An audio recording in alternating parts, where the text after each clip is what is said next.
Karibu mpenzi mtazamaji, tujifunze pamoja kwenye Adobe Audition, ambapo leo tunaenda kujifunza namna ya kupunguza sauti zisizohitajika kwenye audio yako. Tuheshimu kwamba tayari una audio ambayo ipo tayari. Kitu cha kwanza ambacho unaenda kufanya, una select ile audio. Ukisha select, unakuja kwenye effect panel. Kwenye effect panel unashuka hadi kwenye noise reduction. Ukishafika kwenye noise reduction, una right click. Ukisha right click hapo unakuja kwenye noise reduction process, au kwa kifupi unaweza kubonyeza Control Shift P. Ukishaibonyeza utaona vidude vingi, alafu baadaye utabonyeza direct hapo kwenye apply. Ukisha apply utakuwa umeshapunguza sauti zisizohitajika kwenye audio yako, kama unavyosikia hapo kwenye audio.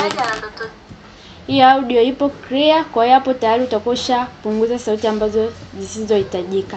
Hadi kufikia hapo ndo mwisho wa kipindi chetu cha Adobe Audition, ambapo leo tulijifunza kuhusu kupunguza sauti zisizohitajika. Ulikuwa nami Tabitha Adam.